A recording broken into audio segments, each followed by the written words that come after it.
അല്ല, നിങ്ങൾ പണിക്കോണില്ലേ? പണിക്ക് പോയിക്കോളി, ഞാൻ പണിക്ക് പോവാണ്.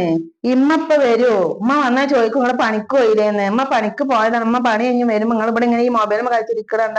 ഉമ്മ പറയും നിങ്ങളെന്താ പണിക്ക് പോവാത്ത. അടക്ക് ഇതൊന്ന് കാണട്ടെ. മോളെ, ഇജ്ജ് പണിക്കോയില്ലേ ഇന്ന്? ഇവൻ ഈ ഇരിക്കന്നെ, ഇവൻ എപ്പോഴും പണിക്കോയില്ലേ? ഇജ്ജെന്താ ഇവനോട് പണിക്ക് പോവാനൊന്നും പറഞ്ഞില്ലേ? എനിക്കൊരു സൂപ്പർ മാർക്കറ്റ് ഇട്ടെന്നാളി, ഞാൻ പണിക്ക് പോയിക്കോളണ്ട. അത് ശരി, മാർക്കറ്റ് ഇല്ലായിട്ടാണ് ഇപ്പൊ പണിക്ക് പോവാതിരിക്കണേ. ഞാൻ ഇപ്പൊ വന്ന് കേറിയിട്ടുള്ളൂ ഉമ്മ. ഞാൻ മൂപ്പരോട് പോകുമ്പോ കൊറേ പറഞ്ഞു പണിക്ക് പോയിക്കോളും പണിക്ക് പോയിക്കോളിന്ന്. മൂപ്പര് കേക്കണ്ടേ. ഞാൻ വന്ന് കേറിയപ്പോഴുണ്ട് ഈ മൊബൈലിൽ കളിച്ചിട്ട് ഇവിടെ ഇരിക്കണേ. എന്താ ഞാൻ ചെയ്യാ? നിങ്ങളെ പണിയല്ലേ ഇയാൾ എന്റെ തലയെ കെട്ടി വെക്കല്. ഞാൻ എത്ര പറഞ്ഞില്ലേ മാപ്പിള ഇല്ലാതെ ഇരിക്കുകയാണെങ്കിൽ അതൊരു കാര്യമായിരുന്നു. ഇപ്പൊ ഇയാളെയും കൊണ്ട് ഞാൻ നോക്കേണ്ട ഒരു അവസ്ഥക്ക് വന്നില്ലേ. ഇമ്മ എന്തെങ്കിലും ചായന്റെ കടി എന്തെങ്കിലും കൊടുത്തിട്ടുണ്ടാവും, കുറച്ച് ചായ ഉണ്ടാക്കി പോയിട്ട്. ഞാൻ കുറെ നേരമായി വെറുതെ ഇരിക്കണേ. എനിക്ക് അപ്പൊ ചായന്റെ കടി കൊടുന്നേരാം.